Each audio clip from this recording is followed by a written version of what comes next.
جس میں ہمیں 48 گھنٹے کے اندر کسی نہ کسی کو کورٹ میں پیش کرنا ہوتا ہے.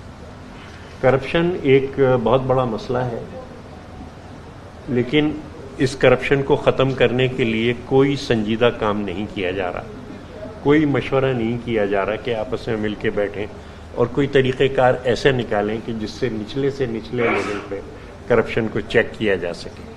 آج آپ کسی سے ملنے جاتے ہیں تو آپ کو نائب قاصد کی جیب گرم کرنی ہوتی ہے.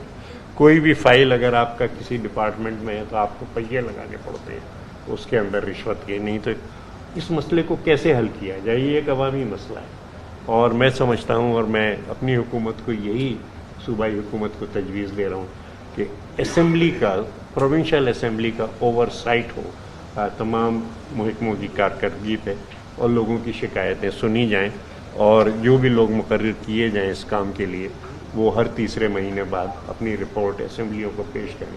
شاید میں سمجھتا ہوں کہ اس طریقے سے کچھ کمی آئے گی. جہاں تک الیکشن کمیشن کا اور ان کا تعلق ہے، جی ہاں، سلیم صاحب نے اور پلوشہ بی بی نے تفصیل سے بتایا ہے، لیکن اس کو ہم کہاں تک لے جائیں گے؟ جو الیکٹورل بلز کے سلسلے میں ہوا یہ بھی اسی کا تسلسل تھا کہ ان کو یہ ہضم نہیں ہو رہا تھا کہ ہم ایک اتفاق رائے پیدا کر رہے ہیں گورنمنٹ کے ساتھ بیٹھ کے، کہ ایک اتفاق رائے سے کمیٹی اپنی سفارشات دے رہی تھی، اور وہ سفارشات اگر جوائنٹ سیشن کے اندر جاتی تو وہ سفارشات منظور کی جاتی اور ملک اطمینان کا سانس لیتا. آخری دن آ کے جب ووٹنگ ہونی تھی وہاں پہ آ کے الیکشن کمیشن کو اٹیک کیا گیا.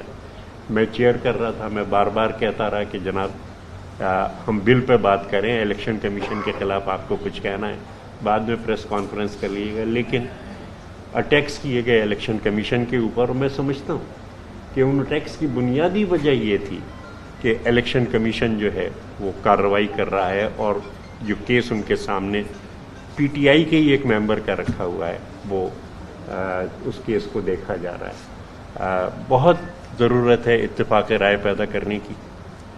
سولوشن اورینٹڈ اپروچ ہماری ہونی چاہیے، مسائل کا حل نکالا جائے.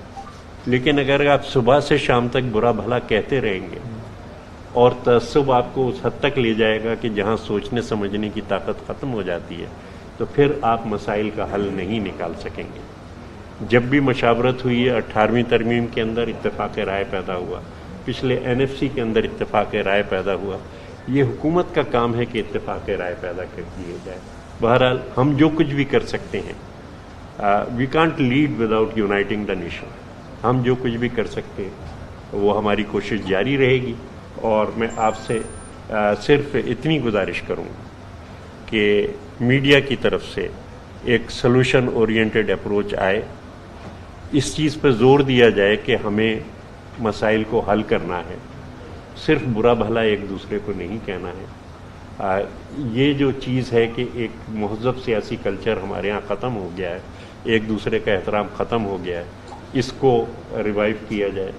دوسرے یہ کہ یہ جو بات بھی کہی جائے، جس طرف سے بھی کہی جائے، میں اگر 2 لفظ کہتا ہوں تو ان 2 لفظوں کی ذمہ داری مجھ پہ ہے کہ میرے پاس ثبوت ہو کہ وہ چیز ٹھیک ہے.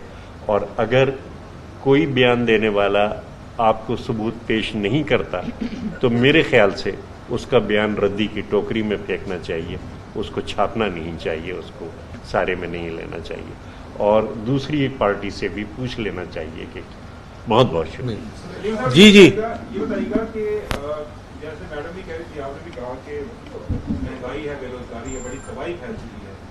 آپ کی پارٹی کے کور چیئرمین جو ہیں وہ محمد کے بادشاہ بنے ہوئے تھے، ابھی جو آپ کے چیئرمین ہیں پارٹی کے وہ بھی کسی مسئلے کا شکار ہیں.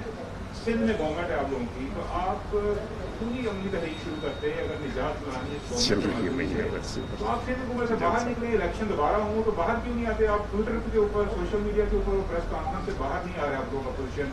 عوام کے اوپر اگر مہنگائی اور بے روزگاری کا اتنا زیادہ بوجھ و دباؤ ہے تو آپ کو عملی تحریک کا آغاز کرنا چاہیے، نہ کہ خالی پریس کانفرنس ٹویٹر پہ آپ جان بازی کریں. تو اس سے آگے کیوں نہیں بڑھے آپ؟ میں آپ کو اس آپ کے سوال کا جواب دینا چاہتا ہوں، بلکہ یہ چیز ہم نے آج اناؤنس کرنی تھی کہ ہم ایک پروٹیسٹ مارچ کریں گے کانسٹیٹیوشن ایونیو پہ ان اسلام آباد اگینسٹ مہنگائی, اور پیپلز پارٹی اس کو لیڈ کرے گی, اور ہم ساری پارٹیوں کو انوائٹ کریں گے. اور یہی چیز گجرا آپ دیکھ رہے ہوں گے ٹیلی ویژن پہ ہر جگہ ہو رہی ہے, کوئٹہ سے لے کے کراچی تک ہر جگہ پروٹیسٹ ہو رہے ہیں, ہر جگہ. مگر ہم ایک یونیفائڈ پروٹیسٹ لانچ کریں گے اور یہاں کانسٹیٹیوشن ایونیو پہ واک کریں گے against the prime minister house, against the government, کہ یہ مہنگائی کے خلاف جد و جہد ہم یہیں سے شروع کریں گے.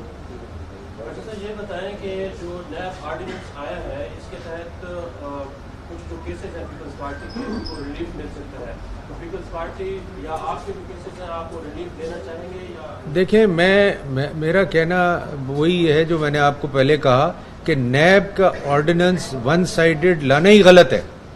دیکھیں, جب تک اپوزیشن کوئی بھی لیجسلیشن میں آپ کے ساتھ پارٹیسپیٹ نہیں کرے گی تو وہ تو ایک ون سائیڈڈ قانون ہے, ون سائیڈڈ آرڈیننس ہے.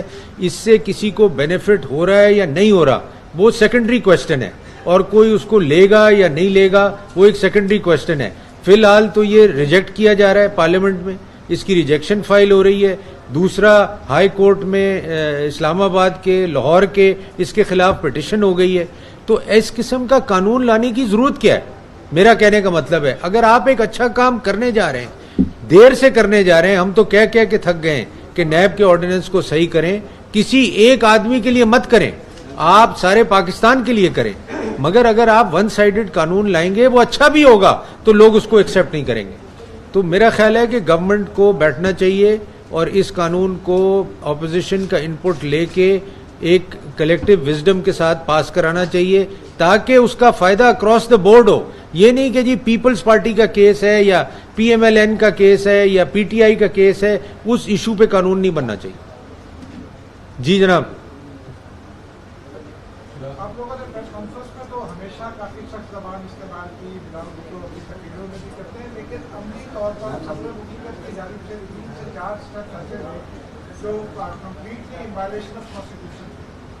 پھر نیب آرڈیننس بھی آ گیا, پیپلز پارٹی نے یہ اعلان بھی کیا تھا کہ اس کو چیلنج کریں گے, لیکن نہ پیپلز پارٹی پریزیڈنٹ کی امپیچمنٹ کی آواز اٹھاتی ہے اور نہ ہی ابھی تک اس آرڈیننس کو, جس کو جو میرے خیال میں الٹرا وائڈنگ اور تاج صاحب نے اس کو اگینسٹ دی پروسیکیوشن کہا ہے, اس کو بھی ابھی تک آپ لوگوں نے چیلنج نہیں کیا. تو اسی سے یہ تاثر پختہ ہوتا ہے جو شکل بھی بات کر رہے تھے کہ پیپلز پارٹی کسی ڈیل میں. دیکھیں, نہیں جی ایسی کوئی بات نہیں ہے, وہ چیلنج ہو چکا ہے. میں آپ کو یہی سمجھا رہا ہوں کہ ہم نے اس کے ریجیکشن کے لیے جمع کرا دیا ہے تاکہ یہ سینٹ میں ریجیکٹ کیا جائے, اور کسی بھی ہاؤس میں ایک دفعہ یہ ریجیکٹ ہو گیا تو یہ آرڈیننس ختم ہو جائے گا. تو میں یہی سمجھتا ہوں کہ جب تک کلیکٹیولی اس آرڈیننس کو, اس بل کو اپوزیشن کی انپٹ نہیں لی جائے گی, یہ آرڈیننس کا کوئی فیوچر نہیں ہے میری نظر میں. اور اگر 2 پٹیشنز کورٹس میں بھی ہو گئی ہیں تو اور لوگ اس کو جوائن کر لیں گے. مگر basically all parties have rejected this ordinance. It is not only کہ جی زبانی ریجیکٹ کیا گیا ہے, ہم نے پارلیمنٹ میں بھی اس کا ریجیکشن ڈالا ہوا ہے اور کورٹس میں بھی اس کی پٹیشن فائل ہو گئی. ٹھیک ہے جی.